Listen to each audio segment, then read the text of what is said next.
Welcome back and you are watching our all-in-one channel.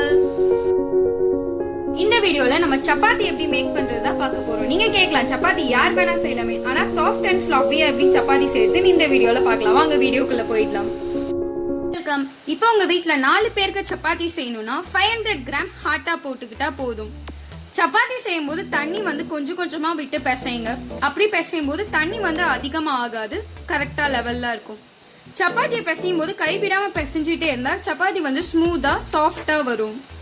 ரொம்ப heart கொடுத்து பிசையாதீங்க. அப்படி நீங்க ஹார்ட் கொடுத்து பிசைஞ்சிங்கன்னா சப்பாத்தியும் ரொம்ப ஹார்டா தான் வரும். சாஃப்டா பிசைஞ்சா சாஃப்டா வரும்.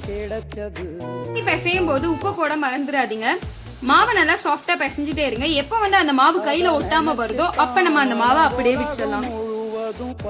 மாவை ஒரு 20 மினிட்ஸ் ஊற விட்டா சப்பாத்தி நல்லா சாஃப்டா வரும். நீங்க மாவை எப்பயும் திரட்டது போல பெருசா திரட்டிக்கோங்க. திரட்டினதுக்கு அப்புறம் அது மேல ஆயில் ஊத்தி 2ஆ மடிச்சுக்கோங்க. 2ஆ மடிச்சிட்டு திரும்பி அந்த லேயர்ல ஆயில் ஊத்தி 4ஆ மடிச்சு சப்பாத்தியை தேய்ங்க. இப்படி தேய்க்கும் போது சப்பாத்தி நல்லா சாஃப்டா லேயர்டா வரும். சப்பாத்தி பார்க்கவும் நல்லா இருக்கும், சாஃப்டாவும் ஃப்ளஃபியாவும் இருக்கும். அப்புறம் தோசை கல்ல போட்டு சப்பாத்தியை நல்லா சுட்டி எடுத்துக்கோங்க. திருப்பி திருப்பி போறனால சப்பாத்தி நல்லா சாஃப்டா வரும். இப்போ ஃபைனலா நம்ம சப்பாத்தி இப்படிதான் இருக்கும். பாருங்க, 4 லேயரா இருக்கு. உள்ள இருக்க லேயர் நல்லா சாஃப்டா, வெளியே நல்லா கிறிஸ்பியா இருக்கும். நம்ம சப்பாத்தி ரெடி. நீங்களும் வீட்ல ட்ரை பண்ணி பார்த்துட்டு கமெண்ட் செக்ஷன்ல லீவ் பண்ணுங்க. தேங்க்ஸ் ஃபார் வாட்சிங்.